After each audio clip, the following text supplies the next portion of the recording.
Македонски медиа сервис. mms.mk. Од кога постои музејот, како е поставено како поставка и некои основни детали? Музејот е отворен на 21 декември 2014 година. Се работи за проект финансиран од Министерството за култура на Република Македонија. Автори на целокупната концепција се тројца видни историчари, значи од Македонија, професор доктор Виолета Ачковска, професор доктор Зоран Тодоровски, кој е покоен за жал, и професор доктор Никола Жежов. Целокупната концепција, повторно ќе кажам, на оваа поставка е нивна идеја. Нашата институција, Националната установа Завод за заштита на спомениците на културата и музеј Штип, има обврска да го одржува овој музеј. Многу имаме посети, значи често пати доаѓаат и групни и поединечни посети и секако одржувањето. Нашата основна задача е одржување на оваа музејска поставка. Кажете ни нешто околу восочните фигури. Знаеме дека се правени во Украина, дека уште во самиот старт, кога беше отворањето на музејот, беше кажано дека се тоа луѓе кои потекнуваат или живееле во Штип. Во поставката им изложено 11 восочни фигури. Се работи за лица родени во Ново село и кои биле родени и делувале тука, меѓутоа има и лица кои што не се родени тука, туку учителствувале, значи работеле и ја ширеле мрежата на револуционерната организација тука во Штип и во Ново село. Меѓу позначајните историски личности кои што имаат место посебно во оваа поставка, би го споменала секако Гоце Делчев, кој што работи како учител тука во Штипско Ново село 2 години, од 1894 до 1896 година, Мише Развигоров, Дамјан Груев, Славчо Ковачев и многу други. Значи има вкупно, како што кажав, 11 восочни фигури.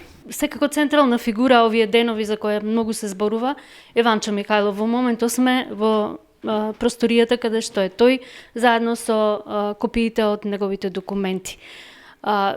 Секако идејата е на авторите. Меѓутоа, како кога доаѓаат посетители, што зборувате за Ванчо Михајлов? Значи, видите, Ванчо Михајлов, некои го доживуваат како контроверзна личност, некои ќе кажат дека е позитивна, негативна, значи секој има свое толкување за неговото делување во текот на неговиот живот.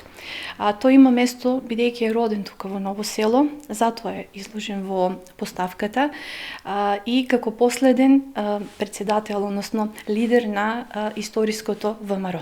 Затоа, значи, тој е историска личност и не само тука кај нас во овој музеј, значи во целиот свет. Во историјата има и позитивни и негативни личности. И еве, например, Адолф Хитлер, Бенито Мусолини, тие се изложени во светските музеи, па јас мислам дека идејата на авторите на оваа поставка била и таа, значи не да се суди, туку како личност која што, пак и повторам, е родена овде во Ново село и последен лидер на историското ВМРО. Да, тука е и восочната фигура на Тодор Александров. Да, тука е и Тодор Александров, и Владислав Славчо Ковачев, и Панчо Михајлов, значи од Ново село се изнедрени, значи многу познати, многу славни личности во нашата историја, кои што, пак ќе кажам, поголемиот дел се позитивни, меѓутоа има и негативни личности, кои што тоа не значи дека не треба да бидат застапени во нашите учебници или еве вака во музејските поставки. Вие имате работено на една друга историска поставка, каде што се представени сите најзначајни луѓе и настани од Штип. Дали пишувавте, односно го сместивте Ванчо Михајлов во тоа? Да. Јас работев на постојаната историска поставка со наслов Штип низ историјата, во кој што се обработени 20 века од историјата на нашиот град. Сите познати, пак ќе кажам и понепознати, познати, позитивни и негативни личности се сместени во нашата поставка. Меѓу нив, во периодот помеѓу двете светски војни, е спомнати Ванчо Михајлов, посебно семејството Гаврилови, значи неговото презиме е Гаврилов, а неговиот татко и брат, кои што се убиени 1927 година, значи во тој контекст е даден неговото семејство. И морам да кажам дека презимето Михајлов тој го зима од името на својот татко, кој се викал Михајло или Миши Гаврилов и во чест на убиениот татко од страна на српските власти 1927 тој го менува презимето од Гаврилов во Михајло во чест на татко му. Да ни кажете нешто околу семејството на Ванчо Михајлов. Кои биле неговата сопруга? Знаеме дека немале деца. Да, тоа е Менча Карничева или Карничу, исто револуционерка, значи од Крушево.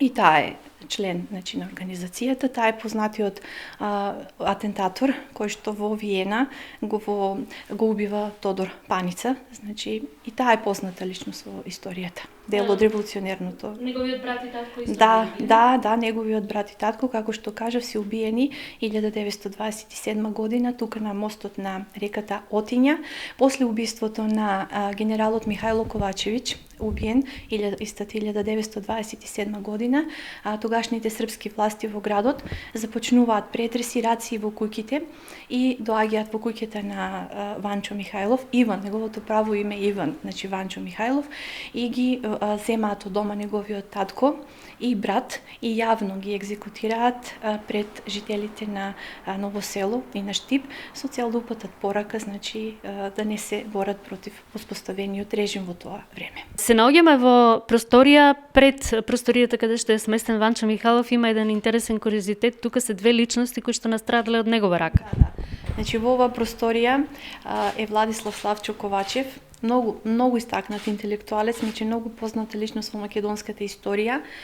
Морам да малце за неговата биографија би сакала да ви кажам. Значи тој е внукот брат на Јосиф Ковачев. Јосиф Ковачев, знаеме сите, е првиот македонски педагог и авторот на првите педагошки учебници во Македонија.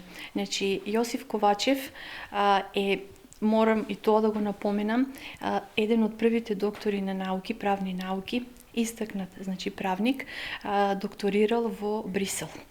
Тој е автор на книгата Автономна Македонија и тој и Панчо Михајлов, тој е исто така многу познат македонски војвода, револуционер, се настрадани, значи, по наредба или од раката на Ванчо Михајлов. Значи дадена наредба за атентат. Сега се наоѓаме во просторијата каде што се изложени посочните фигури на Гоце Делчев и на Ѓорче Петров во Штип, во Штипско Ново село. Учителствувале и двајцата и сега морам да напоменам дека за Гоце би се задржала, значи и доаѓа во Штип, во Ново село 1894 година, станува учител во училиштето во дворот на црквата Успение на Пресвета Богородица. Пред него како учители во Штип и во Ново село се и Петар Попарсов, и Ѓорче Петров и Дамјан Груев. Многу интересен податок е дека Гоце Делчев станува член на Македонската револуционерна организација тука во Штип. Лично е зачленет од страна на Даме Груев, кој предходната година доаѓа и работи како учител во Штипско Ново село. Тоа е многу интересен податок, значи, за нив. Онака како што е изработена восочната фигура, се чини дека е малку понизок од колку што вообичаено. Дали колку е верна оваа фигура на тоа како изгледал? Па јас мислам дека фигурите се правени по фотографии, значи колку авторите имале представа за нивната висина, тоа не можем јас тоа да го кажам. Може би бил повисок, покрупен, или пак ние, бидејќи врвна личност во нашата историја и сите тие личности ги имаме доживувано како многу повисоки, поголеми, помокни. Пак ќе повторам дека се правени по фотографии и колку може да имате веродостојна представа колку е висок. Македонски медиа сервис. mms.mk